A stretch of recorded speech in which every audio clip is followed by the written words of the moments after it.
आपण पाहिलं की यानंतर ज्यांचं नाव येतं ते भाजपचे ज्येष्ठ नेते चंद्रकांतदादा पाटील. चंद्रकांतदादा पाटील यांच्याकडे उच्च व तंत्र शिक्षण हे महत्वाचे खाते कायम ठेवण्यात आले आणि त्यांच्याकडे संसदीय कार्य हे खाते सुद्धा देण्यात आले आहे. की यानंतरचं जे नाव येतं ते भाजपचे ज्येष्ठ नेते गिरीश महाजन यांचं. गिरीश महाजन यांच्याकडे जलसंपदा आणि आपत्ती व्यवस्थापन ही महत्वाची 2 खाती देण्यात आलेली आहेत. आपण पाहिलं की यापूर्वी राष्ट्रवादीचे अनिल पाटील यांच्याकडे ही खाती होती, तीच आता महाजन यांच्याकडे आली आहेत. आपण पाहिलं की यानंतरचं जे पुढचं नाव येतं ते गणेश नाईक यांचं. गणेश नाईक यांना वनमंत्री पद देण्यात आलेलं आहे. म्हणजे वन खातं हे गणेश नाईक यांना मिळालेलं असून याच्या अगोदरचं जे असणारं याच्या पाठीमागचं जे सरकार होतं एकनाथ शिंदे यांचं, या सरकारच्या काळामध्ये सुधीर मुनगंटीवार यांच्याकडे खरं तर वन खाते जबाबदारी देण्यात आली होती. परंतु कुठंतरी मंत्रिमंडळातून सुधीर मुनगंटीवार यांना टाळण्यात आलेलं आहे. सुधीर मुनगंटीवार हे सध्या मंत्रिमंडळातून बाहेर आहेत आणि त्यांचंच खातं म्हणजे पाठीमागच्या वेळेस जे सुधीर मुनगंटीवार यांच्याकडे जी जबाबदारी होती, जे खातं होतं ते आता गणेश नाईक यांना मिळालेलं आहे. आता आपण पाहिलं की याच्यानंतरचं जे पुढलं महत्वाचं नाव आहे ते नाव आहे गुलाबराव पाटील. गुलाबराव पाटील हे शिंदे गटाचे म्हणजे शिवसेनेचे ज्येष्ठ नेते आहेत. गुलाबराव पाटील यांच्याकडे पाणी पुरवठा आणि स्वच्छता ही महत्वाच्या खात्याची जबाबदारी देण्यात आलेली आहे. आपण पाहिलं की एकनाथ शिंदे यांच्या कार्यकाळामध्ये म्हणजे पाठीमागच्या ज्या मंत्रिमंडळामध्ये गुलाबराव पाटील यांना तेच खातं होतं जे आत्ता मिळालंय आणि एक मोठी जबाबदारी गुलाबराव पाटील यांच्यावरती टाकण्यात आलेली आपल्याला पाहायला मिळते. आपण जे पुढलं नाव आता घेतोय ते म्हणजे दादा भुसे.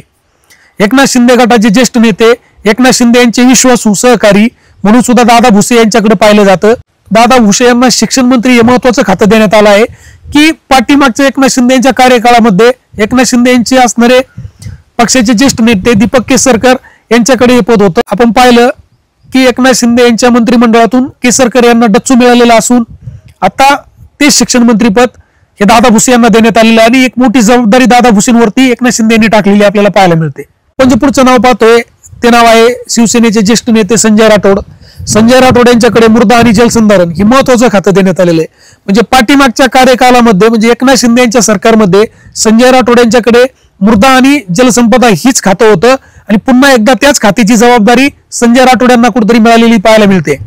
यानंतर जे पुढलं नाव आहे राष्ट्रवादीचे नेते धनंजय मुंडे यांचं. धनंजय मुंडे यांच्याकडे अन्न व नागरी पुरवठा, ग्राहक संरक्षण या खात्यांची जबाबदारी देण्यात आली आहे. या अगोदरच्या मंत्रिमंडळामध्ये छगन भुजबळ या खात्याचे मंत्री होते, परंतु छगन भुजबळ यांना या मंत्रिमंडळामध्ये स्थान देण्यात आलं नाही किंवा त्यांना या मंत्रिमंडळामधून डच्चू देण्यात आलेला आहे आणि तेच छगन भुजबळ यांचंच मंत्रिपद आता धनंजय मुंडे यांना देण्यात आलेलं आहे आणि एक मोठी जबाबदारी धनंजय मुंडे यांच्यावरती अजितदादा यांनी टाकलेली आपल्याला पाहायला मिळते. यानंतरचं जे महत्वाचं नाव आहे ते मंगल प्रभात लोढा यांचं. मंगल प्रभात लोढा यांच्याकडे कौशल्य विकास, उद्योजकता आणि नाविन्यता हे खाते देण्यात आले आहे. ही महत्वाच्या खात्याची जबाबदारी त्यांच्यावरती देण्यात आली आहे आणि पाठीमागच्या म्हणजे एकनाथ शिंदे यांच्या मंत्रिमंडळामध्ये मंगल प्रभात लोढा यांच्याकडे हेच खाते होतं आणि पुन्हा एकदा त्यांना तेच खातं मिळालेलं आपल्याला पाहायला मिळते. पुढलं जे नाव आहे ते उदय सामंत यांचं आहे आणि उदय सामंत यांच्यावरती एक मोठी जबाबदारी आपल्याला पाहायला मिळते. त्यांना उद्योजकता हे एक मोठं खातं मिळालेलं पाहायला मिळते आणि पाठीमागच्या म्हणजे एकनाथ शिंदे यांच्या मंत्रिमंडळामध्ये सुद्धा उदय सामंत यांच्यावरती उद्योजकता या खात्याचीच जबाबदारी होती आणि पुन्हा एकदा त्यांच्यावरती तो विश्वास ठेवून त्यांना एक मोठं खातं त्या ठिकाणी दिलेलं आपल्याला पाहायला मिळते. त्यानंतरचं जे पुढलं नाव घेतलं जातं ते म्हणजे जयकुमार रावल. म्हणजे एक राजघराण्याचे वंशज असणारे जयकुमार रावल यांना सुद्धा एक मोठी जबाबदारी त्यांच्यावरती आपल्याला टाकल्याची पाहायला मिळते. जयकुमार रावल यांच्याकडे राजशिष्टाचार, विपणन या महत्वाच्या खात्यांची जबाबदारी टाकण्यात आलेली आहे. यानंतरचं पुढलं जे नाव आहे ते पंकजा मुंडे. भारतीय जनता पार्टीच्या असणाऱ्या एक बड्या नेत्या म्हणून पंकजा मुंडे यांची ओळख. पंकजा मुंडे यांच्याकडे पर्यावरण आणि पशुसंवर्धन या महत्वाच्या खात्यांची जबाबदारी टाकल्याचं पाहायला मिळते. यानंतरचं पुढलं नाव आहे ते अतुल सावे यांचं. ओबीसी कल्याण, दुग्ध उत्पादन आणि अपारंपरिक ऊर्जा या खात्यांची महत्वाची जबाबदारी अतुल सावे यांच्यावरती टाकण्यात आलेली आहे. त्यानंतरचं पुढलं नाव आहे अशोक उईके. अशोक उईके यांच्यावरती आदिवासी कल्याण मंत्रालयाची एक मोठी जबाबदारी देण्यात आली आहे. यापूर्वी विजयकुमार गावित या खात्याचे मंत्री होते. यानंतरचं जे पुढलं नाव आहे ते नाव आहे शंभूराजे देसाई यांचं. नंतरचा पुढला जो नंबर येतो तो शंभूराजे देसाई यांचा. शंभूराजे देसाई यांच्याकडे पर्यटन, खाणकाम आणि माजी सैनिक कल्याण मंत्रालय ही महत्वाच्या खात्यांची जबाबदारी देण्यात आली आहे. यानंतरचं जे पुढलं नाव आहे ते नाव आहे आशिष शेलार यांचं. आशिष शेलार यांच्याकडे माहिती तंत्रज्ञान आणि सांस्कृतिक कार्य ही महत्वाची खाती देण्यात आली आहे. यानंतरचं जे पुढलं नाव येतं ते अजित पवार गटाचे असणारे दत्तात्रय भरणे यांच्यावरती सुद्धा एक मोठी जबाबदारी टाकण्यात आलेली असून दत्तात्रय भरणे यांच्याकडे क्रीडा आणि युवक कल्याण अल्पसंख्याक विभाग ही खाती देण्यात आली आहेत. यानंतर पुढलं जे नाव येतं सुनील तटकरे यांच्या कन्या आदिती तटकरे. आपण पाहिलं की आदिती तटकरे यांच्याकडे महिला व बाल कल्याण या मंत्रालयाची जबाबदारी कायम ठेवण्यात आली आहे. याच्या अगोदरही आदिती तटकरे याच पदावरती होत्या. आपण पाहिलं की यानंतरचं जे नाव येतं राजे घराण्याचे वंशज असणारे शिवेंद्रराजे भोसले. सलग 4 वेळा हे भारतीय जनता पार्टीकडून आमदार आहेत आणि शिवेंद्रराजे भोसले यांना पहिल्यांदाच या भारतीय जनता पार्टीच्या असणाऱ्या मंत्रिमंडळामध्ये स्थान मिळालेलं आहे. आपण पाहतोय की शिवेंद्रराजे भोसले यांच्यावरती सार्वजनिक बांधकाम खात्याची एक मोठी जबाबदारी टाकण्यात आलेली आहे.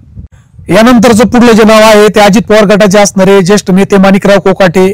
माणिकराव कोकाटे यांना पहिल्यांदाच या मंत्रिमंडळामध्ये स्थान मिळालेलं आहे. माणिकराव कोकाटे यांना कृषी खातं देण्यात आलेलं आहे आणि आपण पाहिलं असेल की एकनाथ शिंदे यांच्या सरकारमध्ये धनंजय मुंडे यांच्याकडे असणारं जे कृषी खातं होतं ते माणिकराव कोकाटे यांना देण्यात आलेलं आहे. आपण पाहतोय की यानंतरचं जे नाव आहे ते मनखटावचे भाजपचे आमदार जयकुमार गोरे यांचं. जयकुमार गोरे यांना मंत्रिमंडळामध्ये पहिल्यांदा स्थान मिळतं आणि त्यांना एक मोठी जबाबदारी भारतीय जनता पार्टीने त्यांच्यावरती सोपवलेली आहे. जयकुमार गोरे यांना ग्रामविकास आणि पंचायत राज ही महत्वाची खाती या खात्यांची जबाबदारी त्यांच्यावरती सोपवलेली आहे. याच्या अगोदर हे जे असणारे खाते आहेत म्हणजे एकनाथ शिंदे यांच्या कार्यकाळामध्ये एकनाथ शिंदे यांच्या मंत्रिमंडळामध्ये हीच खाती गिरीश महाजन यांच्याकडे होती, परंतु ती खाती आता गिरीश महाजन यांच्याकडे काढून जयकुमार गोरे यांना ती खाती देण्यात आहेत. यानंतरचं पुढलं जे नाव आहे ते नरहरी झिरवळ. आता नरहरी झिरवळ हे अजित पवार गटाचे एक ज्येष्ठ नेते आहेत. नरहरी झिरवळ यांना अन्न व औषध प्रशासन ही महत्वाची खात्याची जबाबदारी देण्यात आली. यानंतरचं पुढलं जे नाव येतं ते नाव आहे संजय सावकारे. संजय सावकारे भाजपचे आमदार आहेत. यांना वस्त्र उद्योग मंत्रालय मिळालेलं आहे. यानंतरचं पुढलं जे नाव येतं ते शिंदे गटाचे ज्येष्ठ नेते संजय शिरसाट. संजय शिरसाट यांना सामाजिक न्याय विभाग ही महत्वाची खाती जबाबदारी मिळालेली आहे. यानंतरचं जे नाव येतं ते नाव आहे प्रताप सरनाईक. आता प्रताप सरनाईक यांच्याकडे परिवहन हे महत्वाचं खातं त्यांना देण्यात आलेलं आहे. त्या खात्याची जबाबदारी त्यांना देण्यात आलेली आहे. यानंतरचं जे पुढलं नाव येतं ते भरत गोगावले यांचं. भरत गोगावले हे शिंदे गटाचे एक ज्येष्ठ नेते आहेत. त्यांच्याकडे रोजगार हमी आणि फलोत्पादन या मंत्रालयाचा कारभार देण्यात आलेला आहे. याच्यानंतर जे पुढलं नाव येतं ते अजित पवार गटाचे असणारे मकरंद पाटील. मकरंद पाटील यांच्याकडे मदत व पुनर्वसन या खात्याचा कार्यभार देण्यात आलेला आहे. त्यानंतर जे पुढलं नाव येतं ते भाजपचे आमदार नितेश राणे. नितेश राणे यांना मंत्रिमंडळामध्ये पहिल्यांदा स्थान मिळतंय. नितेश राणेंवरती सुद्धा एक भारतीय जनता पार्टीने मोठी जबाबदारी टाकलेली आहे. त्यांना मत्स्य आणि बंदरे या खात्यांची जबाबदारी देण्यात आली आहे. नंतर जे पुढलं नाव येतं ते आहे आकाश फुंडकर. आकाश फुंडकर यांना सुद्धा पहिल्यांदाच या मंत्रिमंडळामध्ये स्थान मिळालेलं आहे. आकाश फुंडकर हे भाजपचे आमदार आहेत. त्यांच्याकडे कामगार मंत्रालयाची जबाबदारी देण्यात आली आहे. यानंतर पुढलं जे नाव येतं ते बाबासाहेब पाटील यांचं. बाबासाहेब पाटील यांच्याकडे सहकार मंत्रालयाची जबाबदारी देण्यात आली आहे. बाबासाहेब पाटील हे राष्ट्रवादीचे मंत्री आहेत. आता पुढलं जे नाव आहे ते शिंदे गटाचे असणारे प्रकाश आंबेडकर यांचं नाव. प्रकाश आंबेडकर यांच्याकडे सार्वजनिक आरोग्य आणि कुटुंब कल्याण या महत्वाच्या खात्यांची जबाबदारी दिली आहे. आधीच्या सरकारमध्ये खाते तानाजी सावंत यांच्याकडे होते, मात्र त्यांना मंत्रिमंडळातून डच्चू देण्यात आला असून ते खातं आता प्रकाश आंबेडकर यांना देण्यात आले.